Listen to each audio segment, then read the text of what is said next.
इब्ने हजर कहते हैं कि एक शख्स को मैंने एक मकाम पे देखा, वो मेरे इलाके का तगड़ा बंदा था, सियाना बंदा था, मालदार था। अब क्या कहते हैं पंजाबी में, डंडी पट्टी बड़ी कायम थी, बड़ा उसका दबदबा तनतना था।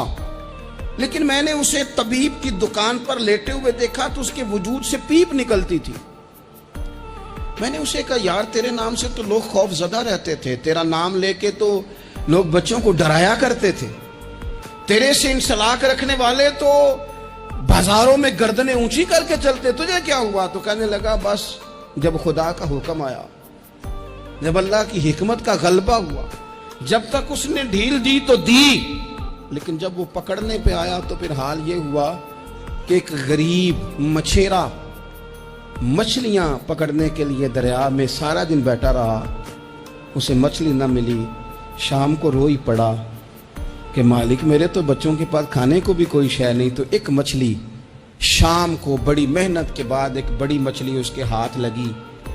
उन दिनों ना मछलियां मिलती थी ना गोश्त मिलता था। वो बेचारा एक मछली लेके जा रहा था अपने घर की जानिब, तो सामने से मैं आ गया।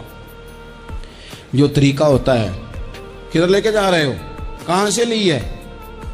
तो कहते उसने कहा, साहब मुझे पता है आप मुझसे छीन लेंगे, लेकिन मेरे बच्चे सुबह से भूखे हैं, यही मेरा रोज़गार है, आज मुझे कुछ नहीं मुयस्सर आया, मैंने इस मछली को लिया है, मुझे तो बेचने को भी कुछ नहीं मिला, पता नहीं मुझे पकानी किस तरह है।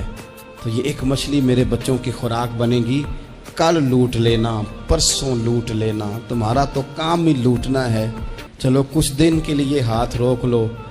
कहते हैं उसने जब ये कहा तो मैंने एक थप्पड़ मारा और उस आदमी से मछली छीन कर मैंने उसे पकड़ के घर ला रहा था मैं। उस मछली ने, हालांकि मछलियां काटा नहीं करती, कहने लगा उस मछली ने नाखून पर, मेरे पोरे पर थोड़ा सा काटा है। और मैंने कहा कोई बात नहीं, मछली ज़रा बड़ी थी, उसने काट लिया। मैंने थोड़ी सी पट्टी बांधी और घर वालों को कहा मछली पका दें, उन्होंने पकाई, खाई, कुछ पता ही नहीं था। 2-4 दिन गुजरे हैं तो जख्म आगे बढ़ने लगा है। तबीब को दिखाया है तो उसने कहा ये तो उंगली काटनी पड़ेगी। कहता है वो उंगली कटवाई, 1 हफ्ता नहीं गुजरा था कि जख्म आगे बढ़ा। तो फिर वो हाथ की तरफ बढ़ा तो मैंने जाके दिखाया तो उसने कहा हाथ भी काटना पड़ेगा, सारा बाजू कटवा चुका हूँ, रात को नींद नहीं आती, एक लुकमा पेट में नहीं गुजरता। मेरे बच्चे, मेरे भतीजे, मेरे भाई, मेरे अजीज गली गली उस गरीब को ढूंढते फिरते हैं जिसका नाम भी हम कोई नहीं जानते।